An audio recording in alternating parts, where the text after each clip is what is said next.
Pada suatu pagi, mengudaralah sebuah helikopter di langit Paris, negara Prancis. Ternyata Charles lah yang jadi penumpangnya. Lalu mendaratlah Charles di sebuah tanah lapang hijau sangat luas yang di dekatnya ada sebuah rumah gedong nan mewah. Lepas itu masuklah Charles ke dalam rumah itu diantar oleh ajudan bule. Adapun tujuan Charles kemari adalah untuk menemui kawan lamanya. Dia adalah Kocun, dewanya para pejudi dunia. Baru saja menyapa Charles kawan lamanya, Kocun memperkenalkan istrinya yang lagi-lagi diperankan oleh Sarla Cheng. Meski begitu, dapat dipastikan bahwa peran Sarla di Dewa Judi 1 dan 2 ini sama sekali berbeda. Sebab di Dewa Judi 1, Sarla berperan jadi pacarnya Kocun yang sudah tewas. Sedangkan di film ini, Sarla menjadi istrinya yang sedang hamil tua anaknya Kocun. Setelah berkenalan, Kocun pun mengajak Charles keluar rumah. Kocun mengaku bangga mendengar Andilo dan asing muridnya sudah sukses di dunia perjudian. Berbeda dengan Kocun, Charles malah menyampaikan berita buruk bahwasanya Kamsing sekarang sudah bebas dari penjara dan berkomplot dengan gangster asal Taiwan bernama Xiu Che. Apalagi kabar di jalanan menyebut bahwa Kamsing dan Xiu Che juga sedang ke Eropa sekarang. Kocun mengaku tak takut karena dia yakin mereka tak mungkin sampai kemari.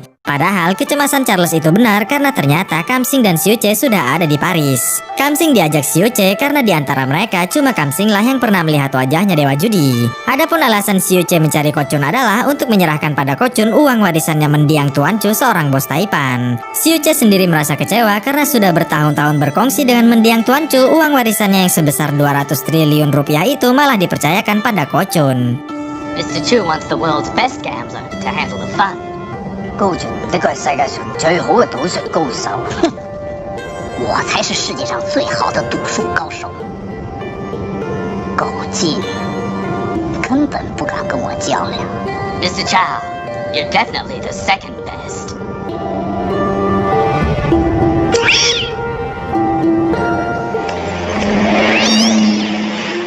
Di siang harinya, Sarla sedang menjahit baju sendirian karena Kocun dan Charles sedang latihan nembak di luar. Tiba-tiba saja masuklah Xiu Che dan kacungnya ke dalam rumah itu. 聽講賭神要咗一個同佢以前女朋友一樣樣嘅女仔，夠長情，睇落真係有幾分相似噃。我諗你哋揾錯地方啦，呢度根本就冇咩賭神。 Lantas Kamsing bilang bahwa dia hanya ingin menyampaikan uangnya mendiang Tuan Chu agar Kocun yang mengelolanya. Kocun diminta mengurus yayasan peduli anak terlantar dengan uang sebesar 200 triliun rupiah dari mendiang Tuan Chu. Meski begitu, Sarla tetap mengaku tak mengenal sosok Dewa Judi. Namun Xiu Che tak percaya dan malah merendahkan kemampuan Kocun si Dewa Judi itu. Uniknya, kacung Kamsing malah tak terima dengan ucapan Xiu Che itu.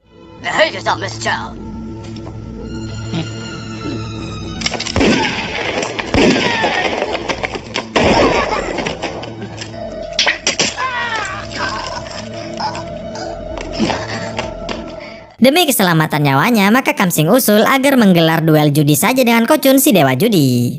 我去報警。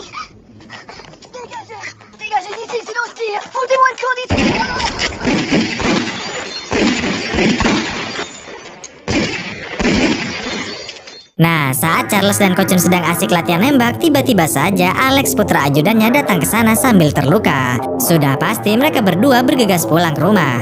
Sialnya, rombongan mobil Xiu Che dan Kamsing sudahlah pergi sesaat mereka sampai di rumah. Lalu mereka mau bergegas masuk ke dalam rumah, tapi sayang Sarla sedang ditawan oleh para kacung.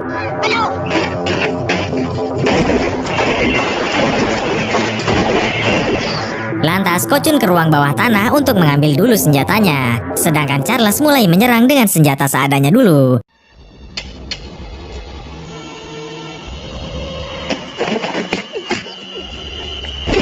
Dan tembak-tembakan pun terjadi.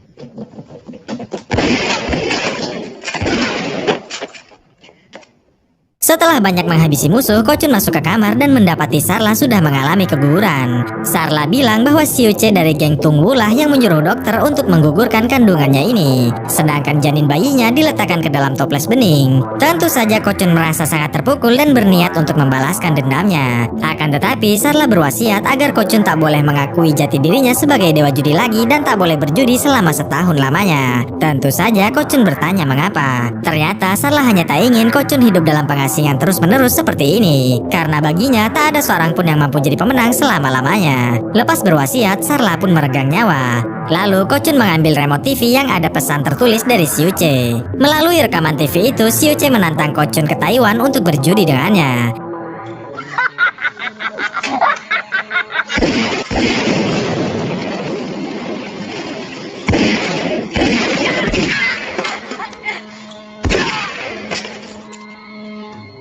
Kemudian di depan mayatnya Sarla, Kochun bersumpah akan menang dari Xiuche. Karena satu-satunya orang yang pernah mengalahkannya hanyalah orang Cina bernama Posing. Sebab dia mampu mengubah kartunya Kochun. Sialnya seorang kacung Xiuche mendengarnya karena dia belumlah tewas. Walau berniat untuk balas dendam, tapi Kochun juga tetap menghargai wasiat Sarla untuk tidak berjudi selama setahun lamanya. Meski Xiuche berulang kali menelponnya, Kochun tetap mengabaikannya. Kochun sendiri menghabiskan waktu dengan berjalan-jalan ke berbagai negara, tapi sayang kebencian Kochun pada Xiuche sama sekali tak berkurang. Pada suatu siang saat berada di negara Cina, 15 hari sebelum genap setahun, Kochun terlihat menenangkan diri di sebuah taman. Saat itu, Kochun yang iseng tak sengaja membidik sesosok gadis manis yang tengah menelpon. Adapun namanya adalah Qingmi. Sialnya, sadar bahwa dirinya sedang dipotret, Qingmi pun jadi marah dan menghampiri Kochun. Adik Qingmi yang bernama Miao ini juga terlihat kesal pada kelancangan Kochun barusan. Beruntung datanglah ayah Qingmi yang bernama Blacky. Alih-alih mau ngomeli Kochun, Blacky malah minta tolong agar Kochun mau memfotokan keluarganya. Namun sebelum difoto, Qingmi mau ngobrol dulu empat mata. Ternyata Blacky ini adalah ketua geng Tungwu di negara Taiwan yang sedang berlibur di Cina. Qingmi barusan ditelepon kawannya bahwa Xiuche kacungnya Blacky itu kini sudah merebut wilayah Tainam yang tak lain adalah wilayah kekuasaan mereka di Taiwan. Lantas Blacky pun menyuruh putrinya itu ke Taiwan untuk mengerahkan kacung-kacungnya demi menghabisi Xiuche yang tak setia kawan itu. Kemudian berfotolah Blacky dengan keluarganya dan dipotret langsung oleh si Dewa Judi. 听睇睇，過嚟一齊影啊！哦，對唔住，我從來唔影相嘅。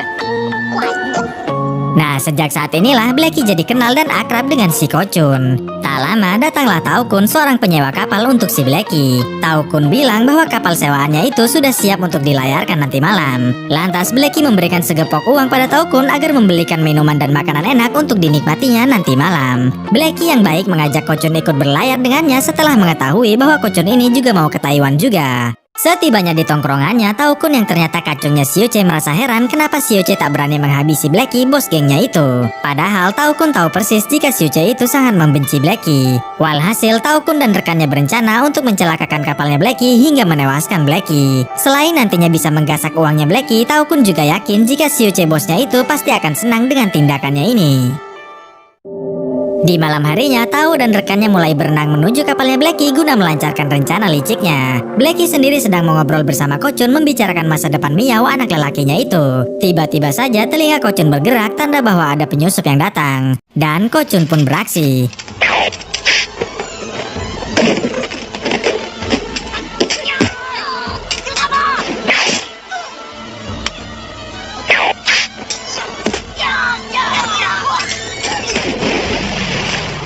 Untungnya Kochun mampu melumpuhkan musuhnya itu meski berada di bawah air.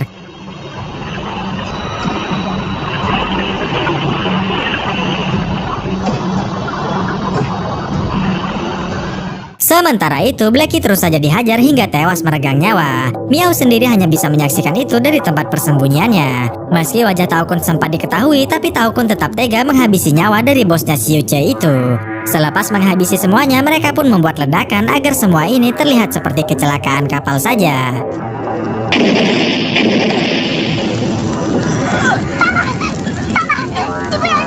Tak lama, Kochun naik ke kapal demi menghampiri Blacky yang sekarat. Blacky berwasiat agar Kochun mengantarkan Miao ke ayah angkatnya yang ada di Tainam, negara Taiwan. Di sana juga ada Qingmi kakaknya. Setelah Blacky resmi tewas, Kochun pun bergegas membawa Miao pergi dari sini. 放手，放手啊！你想將你打啊！我爸爸未死㗎，我要去救佢。快啲啊！你爸爸已死咗啦，我爸爸冇死啊！你死咗又好，未死又好，我就帶走啦。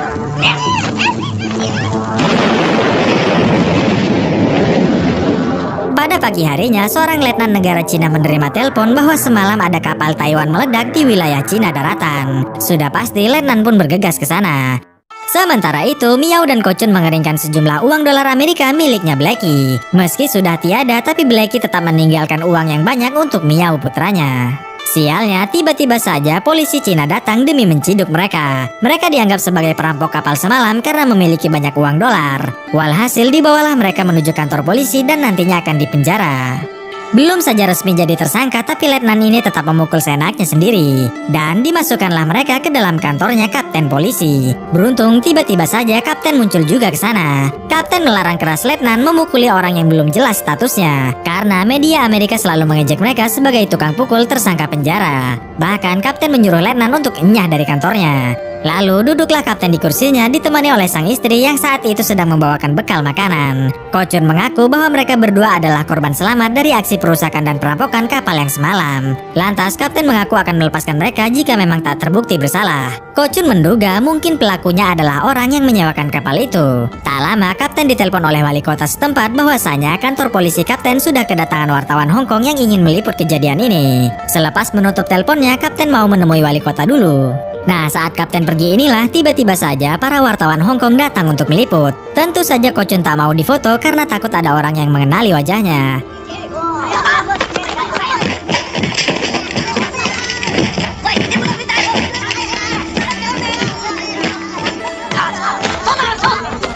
Usai menghajar para wartawan, kini giliran Kochun lah yang mau dihajar. 这个不干的都被逮捕了，我给他们逮住我了他。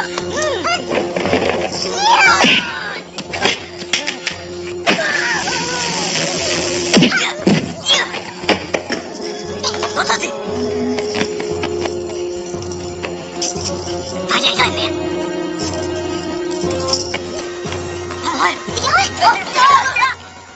Lepas itu mereka pun langsung lompat ke bawah demi kabur menaiki mobil polisi.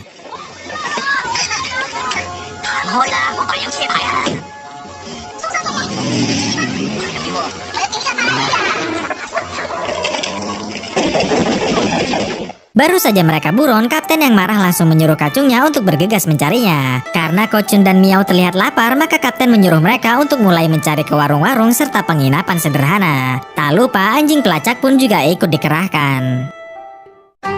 Di lain tempat, seorang gadis bernama Yuyu terlihat senyum-senyum memandangi fotonya dewa judi yang memang tak pernah terpotret wajahnya. Tak lama datanglah Kochun ke sana demi memesan makanan, yaitu semangkuk mie yang lezat. Usai makan mie, Yuyu mengantarkan mereka ke kamar penginapannya dengan cara ogah-ogahan.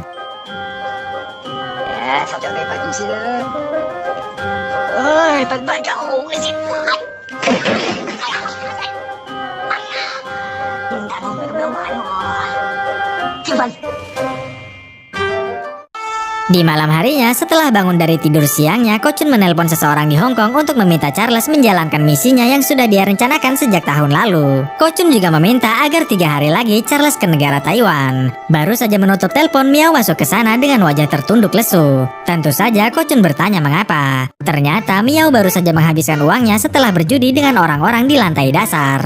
Adapun bandar judinya adalah kakaknya Yuyu yang bernama Tony. Meski cuma penipu cap kelas teri, tapi Tony mampu meraup lumayan uang dari para pejudi yang tertipu. Tak lama datanglah Kochun ke sana dengan memainkan trik sulapnya.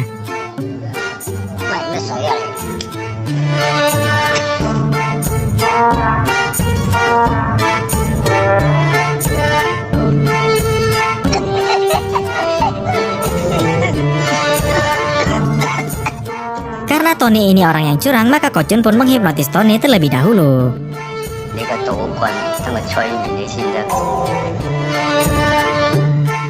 Tak lupa Kochun juga menyabotase kartunya. Dan permainan pun dimulai. Karena tadi sudah diatur sedemikian rupa oleh Kochun, maka Tony selalu saja mengalami kekalahan demi kekalahan. Lantas Kochun disuruh angkat tangan agar tak dianggap memainkan trik kecepatan tangan. Akan tetapi meskipun sudah mengangkat tangannya, lagi-lagi Tony masih saja mengalami kekalahan demi kekalahan. Kalau sudah begini, maka Tony main mata dengan Yuyu adiknya agar melancarkan jurus terakhirnya. Dan Yuyun pun pergi keluar dulu sebentar. Ternyata jurus terakhirnya mereka adalah berpura-pura digerebek polisi setempat. Walhasil para pejudi pun kabur keluar karena takut kena ciduk. Padahal itu hanya polisi-polisian yang digerakkan oleh Yuyu. Sial bagi Tony karena dia tetap saja gagal membawa kabur uang taruhan dari para pejudi lain. Ternyata yang menggagalkannya adalah Ko-chun. Saat mau berlalu pergi, tiba-tiba saja Yuyu mencegahnya dengan sebilah pisau cincang. Disinilah kemudian terungkap bahwa Yuyu dan Tony ini adalah Hongki alias orang Hong Kong juga. Mereka ada di Cina karena sedang buron dari polisi Hong Kong. Beruntung di tengah pengancaman, Miao berhasil meloloskan dirinya. Kaget melihat aksinya Miao, Ko-chun pun bergegas merebut pisau itu kemudian mengancam balik si Yuyu. Nah, di waktu yang sama sebuah radio Cina melaporkan bahwa ada seorang perampok kapal yang baru saja buron dari kantor polisi. Dia adalah sesosok pria yang membawa kabur seorang bocah lelaki. Merasa bahwa buronan rampok itu adalah Ko-chun, maka mereka mulai menunjukkan wajah tegangnya. Bahkan mereka memohon ampun sambil bertukuk lutut agar nyawanya tak dihabisi oleh si Ko-chun. Tentu saja Ko-chun tak menghabisinya asalkan mereka mau membantu menyelundupkan Ko-chun ke negara Taiwan. Sialnya, baru saja mereka berkongsi, tiba-tiba saja para polisi datang ke sana demi menangkap Ko-chun. Kapten mengetahui Ko-chun ada di sini dari salah seorang pejudi yang ditipu Tony barusan. Selagi para polisi mengepung gedung itu, Ko-chun dan yang lain memasang strategi LPG. Usai memasang jebakan LPG, mereka mulai membuka pintu ruang bawah tanah. Tujuannya sudah pasti untuk bersembunyi di sana.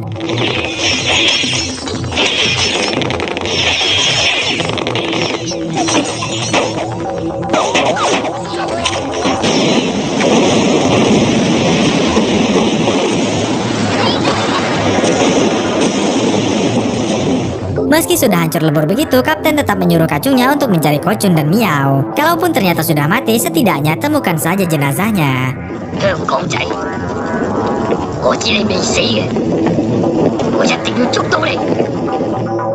Sementara itu, mereka keluar dari ruang bawah tanah sambil memakai baju polisi.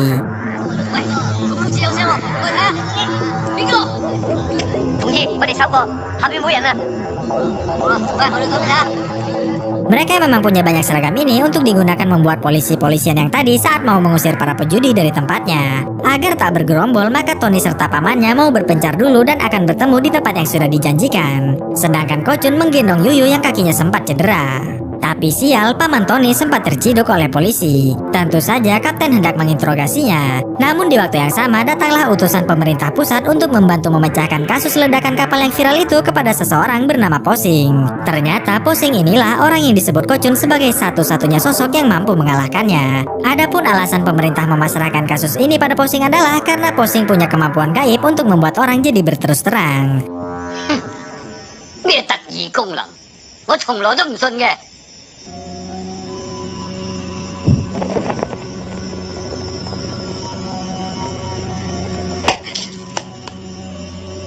冚家鏟，你嘴巴放乾淨點。 Lalu dengan kemampuan gaibnya, Posing mulai menanyakan kemanakah Ko-chun dan Miao akan pergi. Keesokan harinya, mereka masih saja berlari menjauh agar tak tertangkap polisi.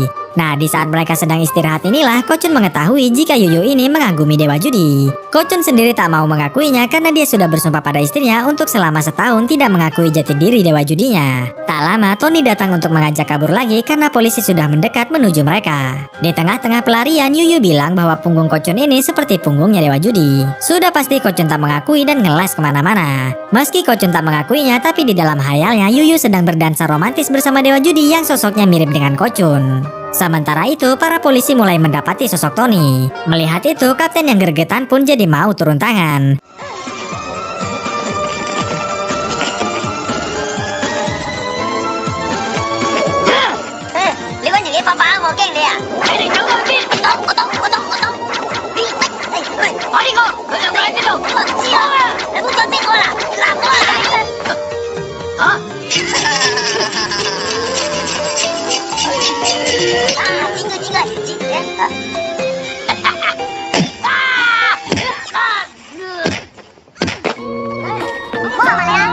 Karena kapten takluk, maka mereka bisa menjadikan kapten sebagai tawanannya.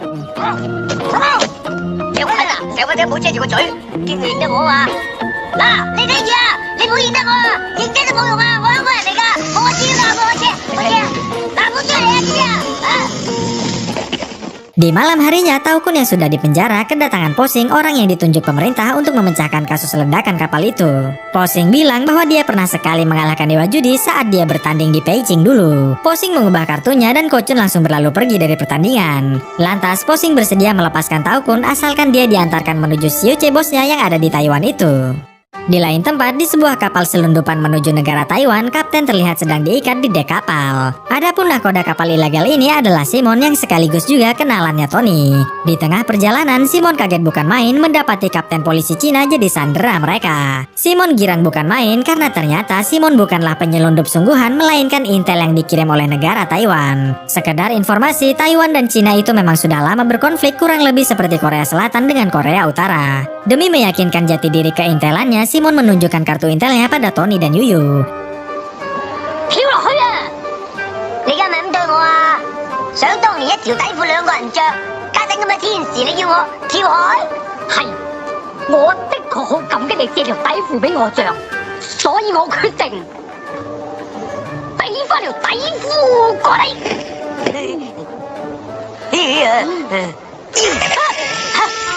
嗱，冇用啊！我支信號槍打中你，你即刻變燒豬。嚇！啲牛，你哋咪喐，你喐親咧，我用鷹爪咬死佢！我成外槍過啫，你好多謝。唔得，佢雖然唔係我朋友，但喺道義上我唔可以將佢交俾你。好臭啊！唔好埋嚟啊！鷹爪功打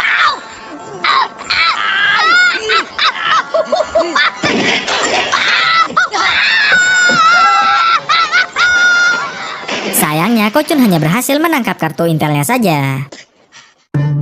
Keesokan paginya, tibalah mereka di Tainam, suatu wilayah di negara Taiwan. Kalau sudah sama-sama di Taiwan, maka kapten sudah tak berkuasa lagi. Sebab mereka sama-sama tak punya KTP Taiwan dan bisa diciduk kapan saja oleh polisi Taiwan. Siapa sangka bukannya takut, kapten malah senang karena akhirnya bisa sampai juga di negara Taiwan. Kemudian, Tengki si penjual sosis menawarkan judi pada mereka. Langsung saja Tony yang suka judi pun menyanggupinya. Permainannya sendiri sebenarnya sangat mudah. Jika jarum kompas itu menunjuk ke uang kertasnya, maka mereka pun akan jadi pemenangnya. Sialnya, diam-diam Tengki menggunakan magnet untuk mencurangi mereka. Tapi untungnya jarum kompas itu tetap saja menunjuk ke arah uangnya.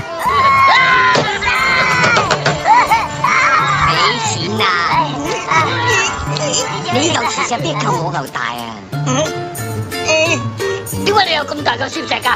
我係船臭嚟嘅。你死晒或者你出錢，走啦走，你唔好走啊！ Ko Chun yang pandai ngeles bilang jika dirinya adalah intel Taiwan yang sedang memukuli mata-mata dari Cina. 聽過未啊？就咁多，你曉得啱是誰嗎？你誰啊你？俺是国防部高级情报人员三门茶，然后是143，143，143，他是公非我的，他潜伏在这里很久，收集你们每天轮班的资料。他告诉俺，你们每一天都偷懒1个小时，对吗？没有。你们小罗是哪没时间？你们看着呢，我等撤回来。是。多打几个洞，慢慢讲啊。要喜欢吃哪去好了？吃了。干嘛都抢了我的？妈的，那么多话，说我你。 Usai berhasil menipu petugas, mereka langsung dijemput oleh mobilnya Qingmi. Tentu saja Yuyu dan Miao yang girang bergegas ke sana. Sialnya, mobil itu bukanlah mobilnya Qingmi. Walhasil mereka pun diculik oleh orang-orang tak dikenal. Menurut Qingmi, mereka adalah kacungnya Xiuche yang akan menyekap sandranya ke dalam kasino pribadinya. Singkat kisah, datanglah mereka ke tempat kasinonya Xiuche. Meski tampilan luarnya seperti gedung bioskop, namun ternyata ada kasino megah yang diletakkan Xiuche di ruang bawah. Baru saja masuk, Qingmi yang ngamuk langsung saja beraksi.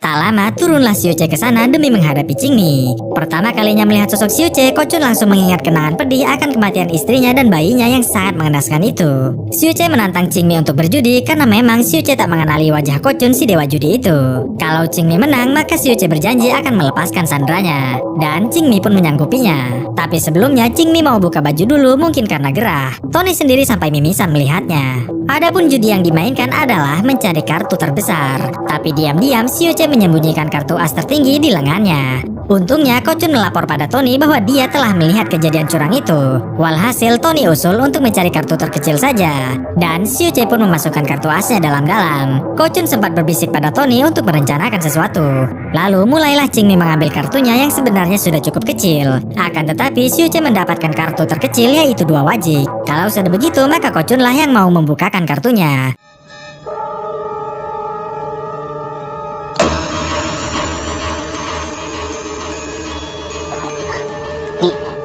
你咩啫？唔通一副牌入面有2隻加天碟？海棠，你身旁有这样的高手，恭喜恭喜！咁你仲放人？ Selagi Kacung hendak melepaskan sandranya, tiba-tiba Xiuche merasa mengenali wajahnya Kochun. 你好面熟，我在法国看过一幅画，是不是你？你喺法國見過邊幅畫？你是不是賭神？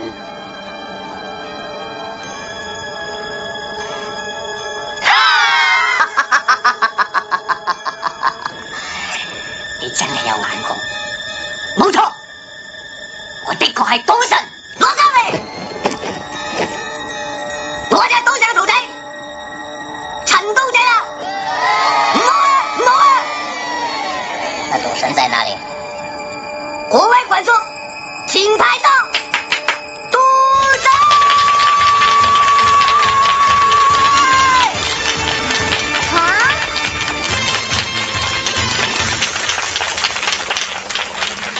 你真是賭神嗎？到咗呢個田地，我睇我都唔應該隱瞞。冇錯，我就係賭神高進。我是你殺妻殺子的仇人，你看到我還可以那麼冷靜？那賭神個老婆俾佢殺咗咩？我出嚟行走江湖，點都有3、7、4次，啲老婆多到我自己都數唔晒。你殺咗嗰個，咁啱係自鴨自想飛嗰個，其實我應該多謝你。好，我真想跟你名正言順賭一場。唔好講咁多，3日之後我師傅同你去賭鋪。到時你要齊啲姨媽姑姐、社會知名人士嚟睇下你點輸咧。Xiuche bersedia menunggu 3 hari lagi asalkan Dewa Judi membawa uang taruhannya minimal 14 triliun rupiah.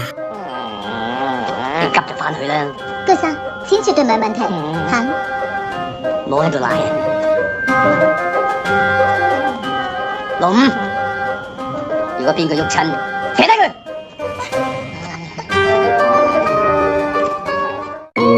Di malam harinya, mereka pun tinggal di sebuah rumah yang telah disediakan oleh Qingmi. Tony sendiri menikmati perannya menjadi dewa judi karena akhirnya Tony bisa berduaan dengan Qingmi. Yuyu langsung protes pada Kochun yang malah bermain sandiwara rumit seperti ini. Kochun hanya bilang bahwa ini memang terpaksa harus dilakukan. 喂，我哋係攞錢㗎，攞咗錢就走㗎啦，扮咩賭神啫？呢個係咪得大隻㗎？要我龍？黐埋，我嚟啦！ Daripada protes terus, maka Kochun pun menggendong Yuyu masuk ke dalam kamar. Di lain tempat, Qingmi mulai masuk ke kamarnya Tony si dewa judi palsu menggunakan baju tembus pandangnya. Sudah pasti Tony hanya bisa melongo melihatnya. Lalu sambil menawarkan handuk untuk Tony, Qingmi bertanya di manakah cincin hijau andalannya itu. Tony mengaku membuangnya karena sudah muak dengan warnanya. Kemudian saat ditawari coklat kesukaannya dewa judi, Tony menolaknya mentah-mentah karena dia sudah bukan anak-anak lagi. Dengan semua jawaban yang janggal itu, Qingmi tak segan-segan menghajar Tony.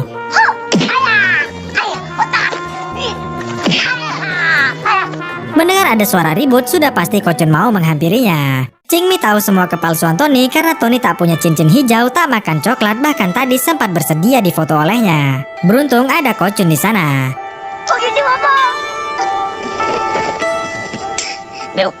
Karena sudah ketahuan, maka Qingmi bertanya kenapa Kochun melakukan ini. Kochun hanya bisa bilang bahwa dewa judi yang asli pasti akan datang 2 hari lagi, atau tepatnya hari di mana dewa judi akan bertanding melawan Xiuche. Di lain tempat, Xiuce mengobrol dengan ajudannya yang pernah tertembak saat Kochun bersumpah di depan mayat istrinya. Ajudan membenarkan jika memang Posinglah satu-satunya orang yang pernah mengalahkan Dewa Judi. Karena ajudan mendengar sendiri sumpahnya Dewa Judi itu kepada mayatnya Sarla. Lalu masuklah Xiuce ke kantornya yang ternyata sudah ada Tao Kun di sana. Bukannya senang atas tindakannya, Xiuce malah marah besar karena Tao Kun telah menghabisi nyawa Blacky bosnya. Xiuce sendiri enggan menghabisi nyawa bosnya karena tak mau dicap sebagai pengkhianat geng. Nah, di saat Tao Kun mau ditembak inilah Posing mulai memperkenalkan dirinya. Tentu saja Xiuce bertanya kenapa Posing ingin membantunya. Posing bersedia membantu memenangkan Xiuce asalkan Xiuce mau memberinya uang sebesar 720 miliar rupiah karena dia mau bermigrasi ke Amerika Selatan. Lantas Xiuce pun minta bukti akan kehebatannya Posing dan mulailah Posing memainkan trik sulapnya.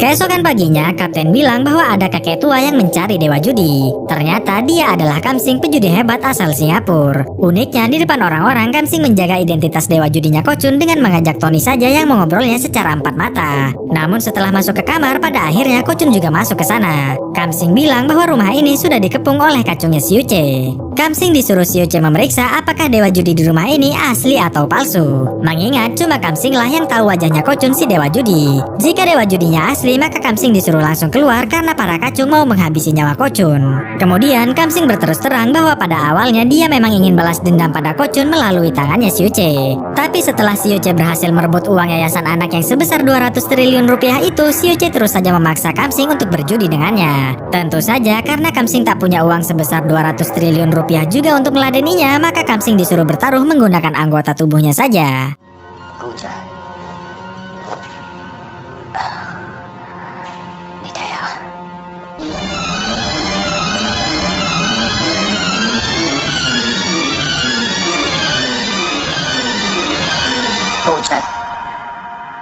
我咁生咁世都報唔到仇，我求你一於要贏咗佢，同我出翻啖氣。哎呀，鬼死你！個老鬼月匿喺個房度，我就乜都睇唔到。我喺佢件衫度裝咗個偷聽器，連你都唔知咧。講咁多做咩啊？衝入屋懟冧晒佢哋啊！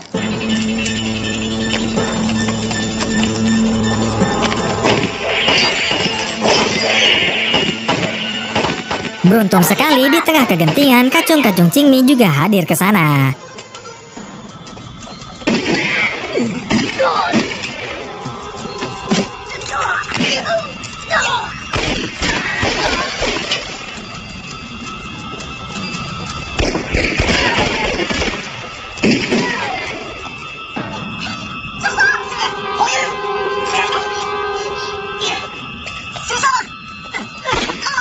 Sementara itu, saat yang lain berjuang melawan musuh, Tony malah bersembunyi dan sempat-sempatnya bersenda gurau.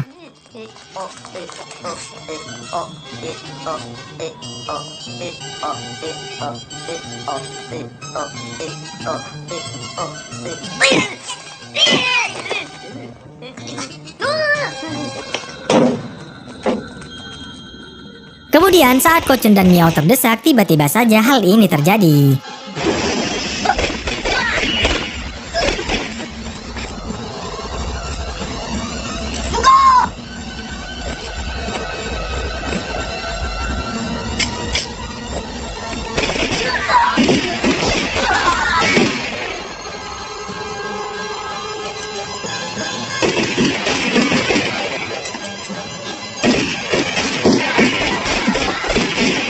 Di lain sisi, Yuyu dan Qingmi yang diserang tiba-tiba ditolong oleh Miao.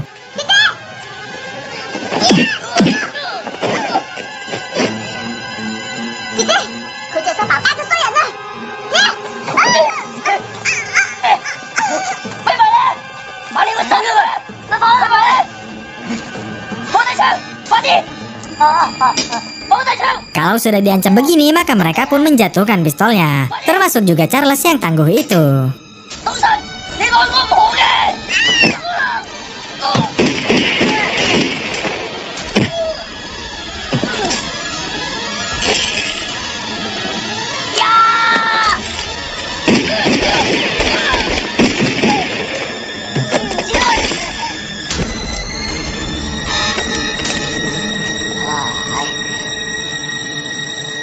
你都抵死啦，阿妹啊，冇嘢啊。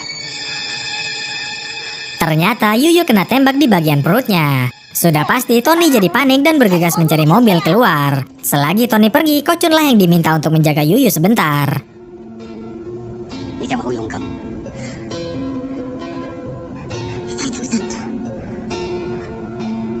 賭神喺佢太太臨死嘅時候應承過佢，1年之內唔准賭錢，亦唔准認係賭神。呢個諾言要聽日先解。可惜我當唔到情人，有冇人轉面俾我睇多一次啊？好。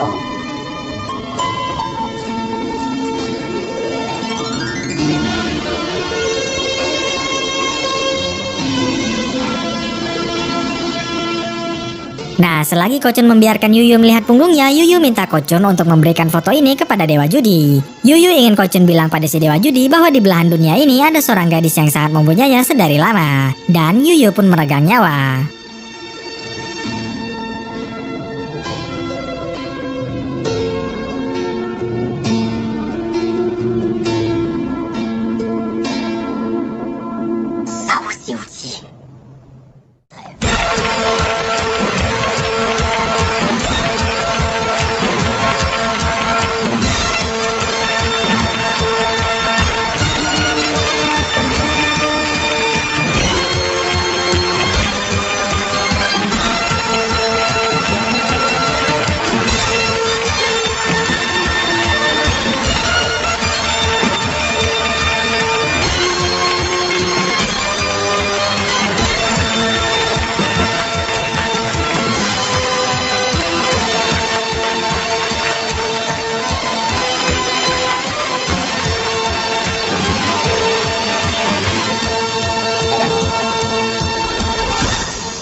Selagi Kocun menyapa Charles, Qingmi memberitahu Tony bahwa kartu-kartu judi yang akan dipakai sudah diuji dengan teknologi Jerman yang paling mutakhir, sehingga tak mungkin lagi ada kecurangan yang terjadi nantinya. Tak sampai di situ, karena taruhannya besar, maka tak ada seorang pun yang diperbolehkan membawa senjata. Semua senjata pasti akan disita oleh pihak keamanan karena di pintu masuk tadi ada pendeteksi logam. Sementara itu, ajudan Xiuce memberikan pistol yang terbuat dari gading gajah. Hal ini dilakukan agar pistolnya bisa lolos dari pendeteksi logam. Meski bertindak sebagai penantang, tapi Xiuce tetap ada rasa takut kalah dari si Kocun. Karena itulah dia tetap ingin membawa pistol ke sana.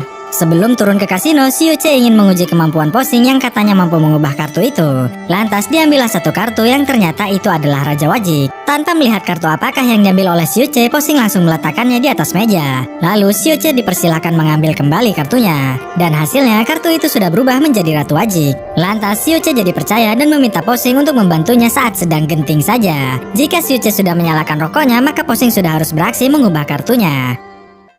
Kemudian turunlah Xiuce ke kasinonya dan sudah pasti Xiuce bisa lolos dari pendeteksi logam karena pistol yang dibawanya cuma terbuat dari gading gajah. Singkat kisah, sang wasit mulai membagikan dua kartu pertamanya kepada mereka berdua. Baru saja melihat kartu tertutupnya, Kocun langsung mundur. Kejadian itu tak cuma terjadi sekali, entah mengapa Kocun terus-terusan mundur dari taruhan itu.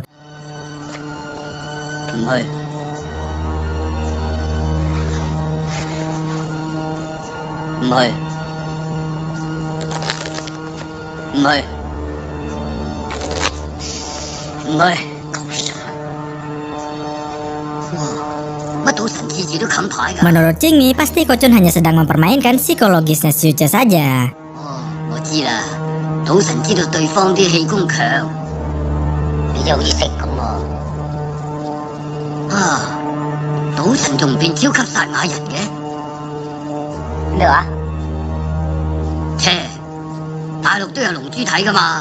Kemudian pembagian kartu sempat tersendat saat mereka masih sama-sama menerima 4 kartu. Adapun 3 kartu terbuka Xiuche adalah Raja Hati, As Keriting, dan 9 Wajik. Sedangkan kartu tertutupnya tadi adalah Raja Keriting. Untuk sementara kartu Xiuche adalah One Pair saja. Adapun 3 kartu terbuka Kochun adalah As Sekop, Raja Sekop, dan 10 Hati. Sedangkan kartu tertutupnya tadi adalah As Wajik. Untuk sementara kartu Kochun juga One Pair saja sama seperti Xiuche. Namun One Pair Kochun lebih tinggi karena berasal dari kartu As yang memang satu tingkat lebih tinggi ketimbang rajanya Xiuche. Walhasil Xiuche yang takut kalah pun mulai menyalakan rokoknya, tanda bahwa Posing harus segera mengubah kartu asnya Kochun. Posing sendiri sudah langsung paham dengan kode itu. Lantas Xiuche jadi berani meladeni taruhan Kochun dengan meminta lagi kartu kelimanya. Usai menerima kartu kelimanya, Kochun kembali menggertak Xiuche untuk mundur dengan bertaruh 14 triliun rupiah jika ingin membuka kelima kartunya. Tentu saja Xiuche belum mau menyanggupinya karena One Pair Kochun memang lebih tinggi darinya. Namun dengan sendirinya kartu Kochun bergerak dengan sendirinya. Itu artinya kartu As Wajik Kochun sudah dipindahkan ke tangannya Posing. Setelah menerima kode dari Posing yang ada di jendela, maka sudah pasti Xiuche meladani taruhan 14 triliun rupiah itu. Namun sebelum menunjukkan kartunya, Kochun memeriksa lagi kartu tertutupnya. Dari raut wajahnya, sepertinya kartu As Wajik Kochun memang sudah berubah. Walhasil Kochun pun mengaku kalah dalam babak pertama ini. Qingmi dan Tony jadi bingung karena mereka tak tahu jika kartu As Wajiknya Kochun sudahlah berubah. Kemudian Kochun minta istirahat dulu sebentar. Kochun terlihat sangat berkeringat karena baru saja kalah 14 triliun rupiah. Untungnya Qingmi bersedia memodali 14 triliun rupiah pada Kochun untuk bermain lagi di babak kedua. Dan Kochun pun kembali ke kursi judinya. Baru saja duduk, Xiuche mulai meragukan kepakaran Kochun dalam bidang judi. Tapi Kochun tak menggubris dan kartu pun mulai dibagikan. Baru awal-awal saja kartu Xiuche sudah bagus, yaitu Raja Hati dan Ratu Hati. Sedangkan Kochun cuma 4 hati dan 2 hati. Melihat kartu Kochun yang begitu, Tony yakin jika Kochun pasti akan mundur dulu. Sayangnya dugaan Tony itu salah besar. Lalu dibagikanlah kartu Xiuche yang lagi-lagi bagus, yaitu Jack Hati. Sedangkan Kochun adalah 3 hati. Meski tahu jika Xiuche berpeluang mendapatkan Royal Flush, tapi Kochun terus saja meladeni taruhannya. Dan dibagikanlah kartu kelimanya Xiuche yang tak lain adalah 10 hati. Dengan begini Xiuche benar-benar berpeluang mendapatkan kartu Royal Flush, yaitu pegangan kartu tertinggi yang tak mungkin bisa dilawan lagi dengan kartu manapun. Asalkan kartu tertutupnya Xiuche itu adalah kartu As Hati. Sebenarnya kartu Kochun juga tidak kalah bagus karena berpeluang menjadi kartu Straight Flush, yaitu kartu tertinggi nomor 2 di judi poker. Asalkan kartu tertutupnya itu adalah 6 hati.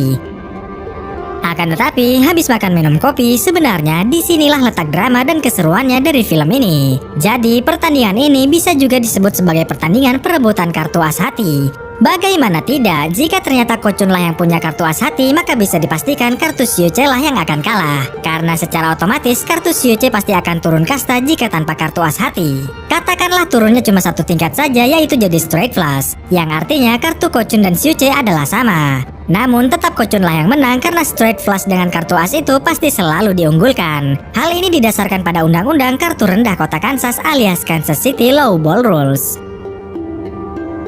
Sebelum membuka kartunya, Kochun menambahkan nilai taruhannya dengan surat berharganya dan saham-sahamnya, yang mana kesemuanya itu bisa mencapai 140 triliun rupiah. Karena Xiuche tak percaya, maka Charles usul agar surat-surat berharga ini dicek dulu saja oleh ahli pemeriksa. Nah, selagi pemeriksaan dokumen itu, 2 kartu mereka ditutup dulu dengan tudung saji dan mereka pun disuruh istirahat dulu. Sambil menunggu pemeriksaan dokumen, Xiuche berpura-pura makan dan mengelap mulutnya menggunakan tisu. Padahal Xiuche sedang menyelundupkan peluru untuk pistolnya. Dari ruangannya, Posing terlihat hendak mengubah kartunya Kochun. Singkat kisah, dokumen Kochun yang sudah diperiksa ternyata benar-benar bernilai 140 triliun rupiah. Walhasil permainan pun hendak dimulai lagi. Dari layar sinar X, ajudan melihat sendiri jika kartu tertutupnya Kochun mulai bergerak. Itu artinya Posing sudah memindahkan kartu As Hatinya Kochun ke tangannya Posing. Dan permainan pun dilanjutkan kembali. Karena Xiuche mengaku tak punya uang 140 triliun juga, maka Kochun meminta Xiuche untuk menaruhkan saja matanya. Mendengar itu, Xiuche pun bersedia asalkan Kochun juga menaruhkan kedua matanya. Tentu saja Kochun yang yakin menyanggupinya juga. Hah? 有乜嘢組成要轉頭做魔骨啊？我幫佢諗的後路啫。 Ternyata benar, kartu tertutup Xiuche bukanlah kartu As yang berarti Straight Flush. Turun 1 tingkat dari Royal Flush. Meski sudah turun kasta, tapi itu percuma karena kartu As Hatinya Kochun sudah diubah oleh si Posing. 只有一個理由，就重新 A。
鬼大人！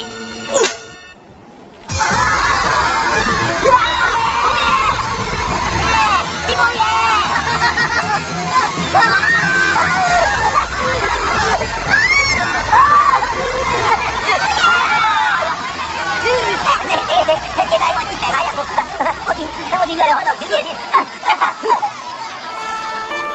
！Xiuce sendiri masih bingung kenapa kartu Kocun tidak berubah. Ternyata posing si pesulap itu tidak benar-benar sakti dan tidak bisa pula mengubah kartu dari jarak jauh.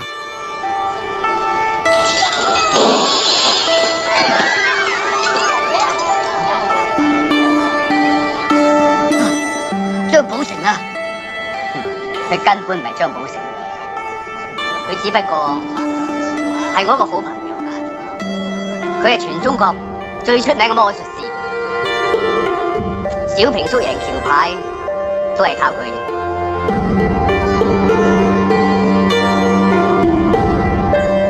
哎呀，咁咪連我都呃埋。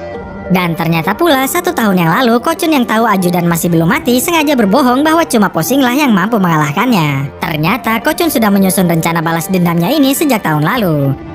嗱，幾把牌啦？第一鋪，我一樣係吸手煙，我特登唔去俾你贏啫。上邊人係咁易做阿馬騮戲，你係當真？點解？呢支牌 X 光機點會用啊？好簡單啫。 海小姐借咗一條頭髮俾我用隻牌紮住條頭髮，輕輕咁戳下戳下。細路仔識玩，乜咁小氣啊？ Selepas ajudan tewas, kini giliran Xiuce lah yang kena omelan.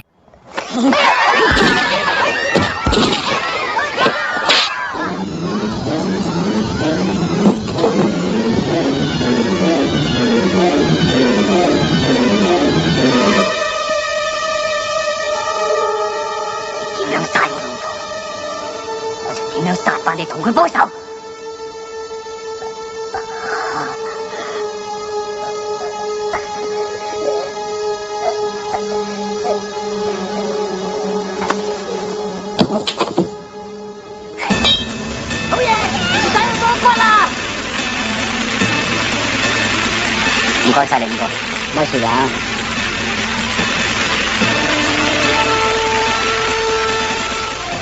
阿春啊，咩事？咦？我以為你生出嚟冇眼淚嘅添，我真係幾驚你輸晒我啲錢啊